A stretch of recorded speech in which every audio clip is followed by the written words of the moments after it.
Bom dia, com a paz do Senhor Jesus. Livro de Jó, capítulo 42, o último capítulo do livro, e também versos 16 e 17, os últimos versos do capítulo 42, que é o último livro de Jó. Declara-se assim: E depois disto, viveu Jó 140 anos, e viu a seus filhos e os filhos de seus filhos até a quarta geração. Então morreu Jó, velho e farto de dias.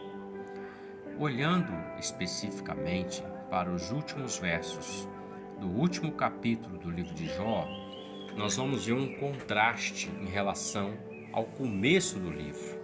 Porque quando o livro começa, ele começa narrando que houve um testemunho dado por Deus acerca de Jó e que o diabo disse que Jó só servia a Deus porque Deus lhe concedia bens. Então o Senhor permitiu que tirasse os bens dele, mas que não tocasse na vida dele. Assim o adversário fez, e depois, no outro dia, tocou também com enfermidade. Conhecemos a história, vamos resumir. E Jó passou muito tempo da sua vida, a Bíblia não relata quanto, mas isolado. A mulher já não dava crédito mais a ele, tanto que ela disse: amaldiçoa o seu Deus, e morre.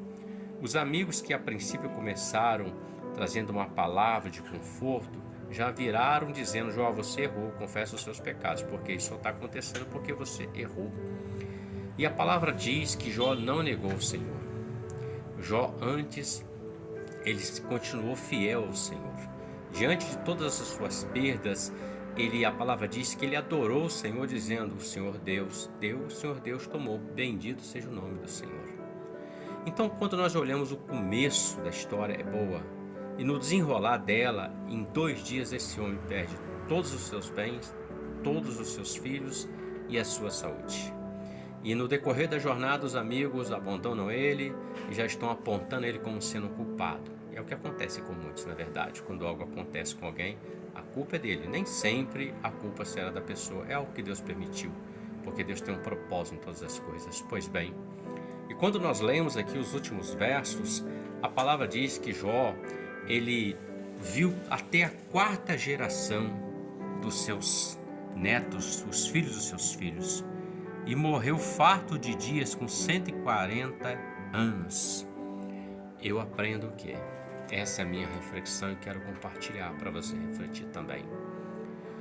Deus tem um plano perfeito, um propósito perfeito. Não é porque hoje algo não está indo bem que o amanhã que Deus já preparou e reservou não vai acontecer o que se espera. Pelo contrário, a história de Jó, Deus já tinha um controle desde o começo. Ele disse: viste meu servo Jó, íntegro, reto se dizia do mal. Deus já sabia, Jó conhecia. Tanto que Deus disse: não toque na vida dele, tira tudo que ele tem, mas não toque a vida dele. E Jó não negou o Senhor. Qual foi o galardão de Jó? Deus vira o cativeiro dele no final, lhe concede bens maiores do que ele tinha antes, filhos mais lindos do que antes, e ele vive com 140 anos e vê filhos dos filhos até a quarta geração. Que coisa gloriosa ser fiel ao Senhor. Que coisa gloriosa é suportar as aflições desse tempo presente, sabendo que aquele que começou a boa obra na sua e na minha vida é fiel para completar até o grande dia. Então, qual é o segredo de Jó? É o segredo revelado para nós: não negar o Senhor em momento algum, em situação alguma, mesmo que ela pareça impossível, mesmo que seja lançado num buraco com enfermidade, mesmo que tenha perdas materiais, familiares, seja quais for, adore e continue olhando para o alto, porque o seu, o meu, o nosso Redentor vive. Reflita sobre isso. Que Deus te abençoe e que você tenha um ótimo dia com a paz do Senhor Jesus. Amém?